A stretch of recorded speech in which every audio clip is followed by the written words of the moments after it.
This was an advert for Ed Gamble's stand-up special, which was meant to be put up around the London Underground this past week, but was recently banned from running in its current form. You see, even though the purpose of the ad was to advertise his comedy special, Transport for London, or TfL, claim the hot dog in the image did not comply with its policy which bans food high in fat, sugar, or salt from being featured on buses and trains throughout London. Okay, I mean, hypothetically, this just shows TfL has taken a strong stance to keep the residents safe and really reduce obesity in their city. So they've been strictly enforcing their 2019 rule against fatty foods no matter what. Well, there is this KFC ad which was running in September, which was actively promoting this greasy-looking burger. And, well, these Just Eat ads just ran recently. And what about these chips? They're chips! You're trying to tell me chips aren't high in fat and salt? And there are plenty of examples of clearly fatty foods being approved by TfL for advertisement. So what exactly is going on here? And is TfL being hypocritical based on who can give them the most money? Well, actually, I think the answer might surprise you, because it definitely surprised me. Let's dive in. My name is Edinger, and I'm what you call a variety YouTuber. You might have already seen a video or two of mine when I had long hair, comparing grocery prices in the US and the UK, exposing UK developers, or maybe chatting about a language learning app. But to get to the bottom of the TfL controversy, let me first quickly catch up to speed on TfL's rules for advertising on its network. Don't worry, I'm only going to point out the relevant rules. I promise this is actually way more interesting than I thought it'd be going in. So for the most part, TfL follows the regulations set out by the Advertising Standards Association, or ASA, as do I, and then they have additional standards that they themselves have added on top. These include your standard rules such as 2.3, the advertisement must comply with the law, of course, and must not be likely to cause widespread or serious offense to reasonable members of the public. I do love that stipulation in British law to consider a reasonable person. You then have rules like 2D stating ads can't be seen to create body confidence issues, which of course was a result of those dreadful beach body ready ads from 2014. But the rule we're most interested in today was introduced in 2019 by London Mayor Sadiq Khan. It states that an advertisement will not be acceptable if,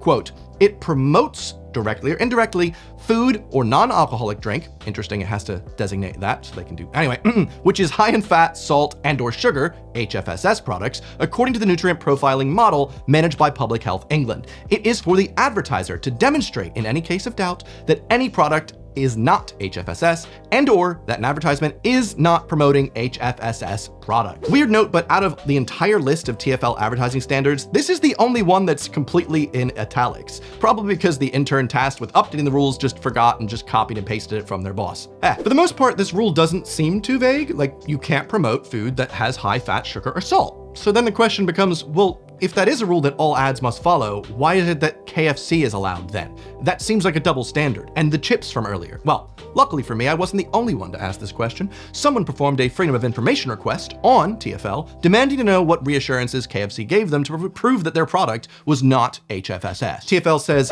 our advertising policy uses a model developed by the Food Standards Agency, FSA, to define foods that are high in fat, sugar, and salt. This model allocates points based on the nutritional content of 100 grams of a food or non-alcoholic drink. Mother London, the creative agency for the campaign, provided us with nutritional information that had been provided to them by KFC, and the advert was found to be compliant based on the FSA's model. Now, if you're like me, your first reaction to this would be, that sounds a bit sus. I don't really trust them as they didn't actually give us a breakdown of the nutritional information. But lucky for you, digging deep into minute details is kind of what I do for a living. Welcome to my channel. So I decided to have a look into the nutrient profile technical guidance put out by the Department of Health in 2011. This was the main source every TfL response was referencing when it came to figuring out if a food was HFSS or not. So this is how that number is actually calculated. Here's how it works. Every food or drink, non-alcoholic, specifics, I guess so they can just keep advertising alcohol, is allocated a certain number of points based on how much of a certain nutrient it has per 100 grams. It's sort of like the points-based system for getting a visa to move to the UK, which, yes, I actually have made an entire video about as I went through that experience. So the first thing they look at in a food is the kilojoules, which is a similar unit of measurement to calories, the energy within the food. Then they look at the saturated fat, the sugar, and the sodium, and an appropriate point value is given to each of those items, and they are all added up. And even if the number seems high at first, you can then subtract points based on the more healthy nutrients and such. You need to work out what percentage of fruit, veg, and nuts are in the item, and then you look at the fiber and the protein. You add the points up from this section and subtract these points from the original section to give you the HFSS score.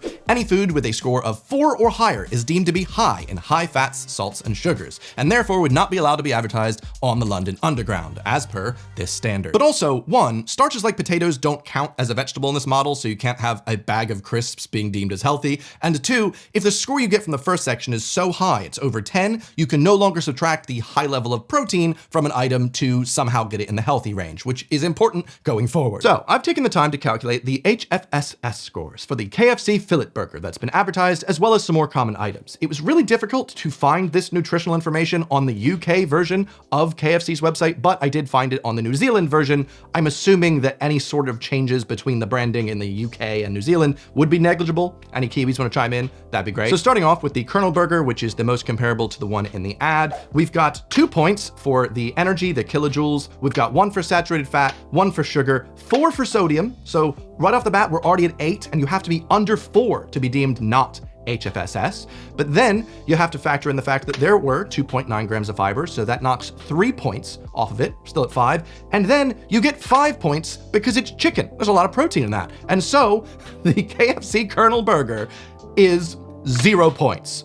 Totally healthy. Healthy as water, you could say. What the hell? The Zinger burger, which definitely exists in both the UK and New Zealand, comes out with just 1 point more due to a little bit less fiber. And then most surprising of all, the fried chicken, not high fat, sugar, salt, but the veggie burger is. So under this model, TFL would not allow KFC to advertise its veggie burger as it is deemed as having a score of 5, meaning that it is a food high in fat, sugar, or salt, probably due to the fact that there isn't a lot of protein in it, so they didn't get that discount. There's not as much fiber. And also, usually the veggie burger is just a lot more processed. So this is TFL's way of saying, hey, maybe don't go vegan. Just wild that before going to this video, I would never have expected fried chicken to have been deemed as totally healthy, no high fat, sugar, salt. Veggie burger, the opposite. Very far the opposite. Now, according to foodnavigator.com, as it stands, 65% of the company's individual products on its menu are non-HFSS. KFC wants to increase this percentage year on year, and by 2025, hopes to achieve 70% HFSS compliance. What? Okay. But what about that hot dog? The original hot dog from the original ad. What was wrong with that? Well, compared to the US, the UK really doesn't have a lot of hot dogs. It's really rare to find that on a menu here. But they do have one at Five Guys, which, hey, maybe Ed went to before his photo shoot. And looking at the score, wow.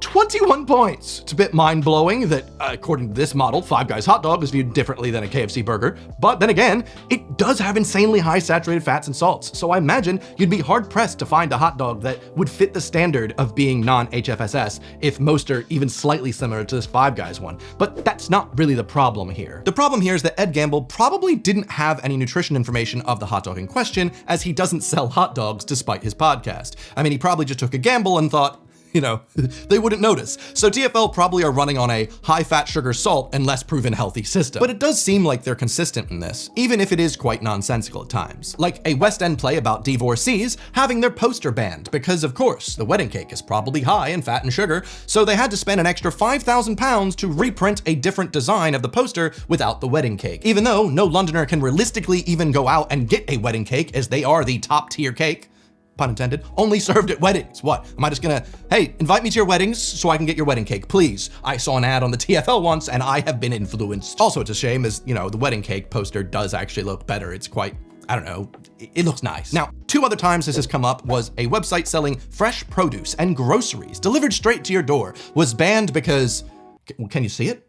There's bacon in that image. Oh my God, imagine if a Londoner saw this spread of fresh produce and then saw the bacon and then made a poor life choice. And then they got obese from that little piece of bacon. Very sad days. Absolutely banned. And even though cheese is a huge part of British culture, yet again, pun intended, an artisanal cheesemonger, guy that runs a cheese website, he wasn't allowed to advertise his local British cheese, as, well, that would encourage Brits to eat their culturally significant foods, as opposed to a cucumber, which just seems to be the default thing people are changing their ads to mock TFL's stupid rule. Now, as upset as the cheese guy was that his ad wasn't allowed, but fizzy drinks like Coca-Cola are, well, you see, Coca-Cola can play it smart. If you ever pay attention to this, you'll notice they never quite advertise the standard Coca-Cola on the underground, only Coke Zero Sugar. Even though most people won't see the tiny font under the brand name and will inevitably be marketed to getting the full-fat Coca-Cola that works perfectly for the brand and perfectly for TFL to pretend that they're having some sort of real impact rather than none at all. Kind of like Coke Zero Sugar. So now the next time you're on the tube, if you see an innocent banking ad featuring some chips like this, you can rest assured knowing those chips probably taste like shit to avoid the ban. Sounds like I got a chip in my shoulder, but one final point I think it's important to consider here is the slight hypocrisy of TfL trying to keep us safe from obesity, which yes, kills around 30,000 people in the UK per year. TfL is more than happy though to shove giant Jack Daniels ads in my face on every single train platform because, well, when has alcohol ever caused people to be unhealthy or make poor life choices? Alcohol only kills about 21,000 people a year, so I guess it's not a big deal to them. Plus, they probably have bigger coffers, right? But even though 76,000 people die in the UK every year to smoking, double that of obesity, well, TfL is more than happy to accept more than 500,000 pounds of Big Tobacco's money per year, according to a recent Freedom of Information request to promote vaping under the guise of, well, it's better than smoking. It is, but I don't know, I feel like there's a lot of new people picking up vaping because of all the ads and how cool it is. So, whatever helps you sleep at night, whether that be alcohol, smoking, or fast food. I think we can all agree that this advertising rule has good intentions. Obviously, obesity is a big problem, and limiting advertisements of fatty foods is a start at trying to curb it. But I think if TfL cares to avoid widespread or serious offense to reasonable members of the public, they should also consider reasonable people aren't going to see an ad for a play and buy a wedding cake, or see an ad for a comedy show and buy a hot dog. But they most definitely would see an ad for sugarless soda and buy the full-fat one anyway.